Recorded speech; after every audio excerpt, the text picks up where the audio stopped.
Moi, je suis policier depuis 2001 pour la ville de Mont-Tremblant. Avant 2018, on a vraiment eu une belle période de paix industrielle avec l'employeur. On a pu travailler auprès de la communauté comme on voulait, qu'on a pu s'impliquer dans des projets comme servir, protéger, coacher, ski dur, plein de projets de prévention qui permettent aux policiers de travailler dans notre communauté, travailler pour la communauté. Il faut comprendre qu'en février 2018, on a appris qu'on pouvait être écouté et qu'on avait été écouté dans la salle de patrouille ainsi que dans le bloc cellulaire au poste de police. Mais la possibilité d'écoute est problématique pour deux raisons principales. La première raison, c'est du côté personnel. J'étais avec un de mes collègues de travail, puis on parle de situations personnelles dans nos vies personnelles.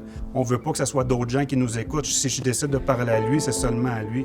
Et au niveau des opérations, on travaille avec des informations qui sont quand même sensibles, confidentielles. On est intervenu le soir avant sur une situation de femmes battues ou de violence conjugale, des choses comme ça. On veut pas nécessairement que tous les gens au poste de police soient au courant. Ce qu'on a fait à ce moment-là, c'est qu'on a décidé de faire des moyens de pression symboliques. Il n'y a jamais eu de moyens de pression que les citoyens ont été touchés ou un ralentissement de service en quoi que ce soit. Là. On s'est assuré que les citoyens gardent le même service de qualité qu'on leur donne d'habitude.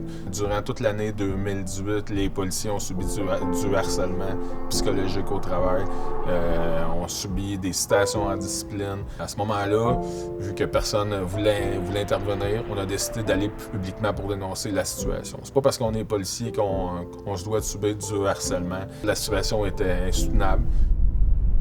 On a été informé par la Ville le 27 septembre que la Ville allait procéder à leur consultation publique.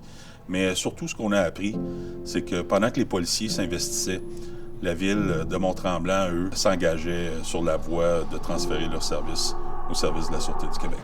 Quand les citoyens ont été mis au courant que la Ville est en train de vérifier la possibilité d'avoir une desserte, les citoyens, les commerçants ont pris le taureau par les cornes parce qu'eux autres tiennent vraiment à leur service de police. Ce qui a été fait, c'est deux pétitions différentes. Une pétition seulement au niveau des commerçants, une autre pétition qui a été faite au niveau des citoyens de la ville de Mont-Tremblant. Une pétition qui ont presque amassé 2000 noms. J'ai été extrêmement touché d'entendre ce qui a été dit par la population de Mont-Tremblant au dernier conseil de ville. Les gens sont venus parler avec leur cœur de leur service. Entre 300 et 400 personnes qui se sont déplacées en soirée la semaine pour aller montrer leur support au service de police. Il y a même une citoyenne qui s'est présentée qui est venue dire à quoi elle rêvait pour un service de police. Et lorsqu'elle a rajouté que finalement elle vivait ce rêve-là, on a tous été touchés. C'était vraiment fantastique, c'était vraiment beau à voir, puis ça nous a vraiment fait du bien à nous les policiers là, de voir qu'on était supportés comme ça.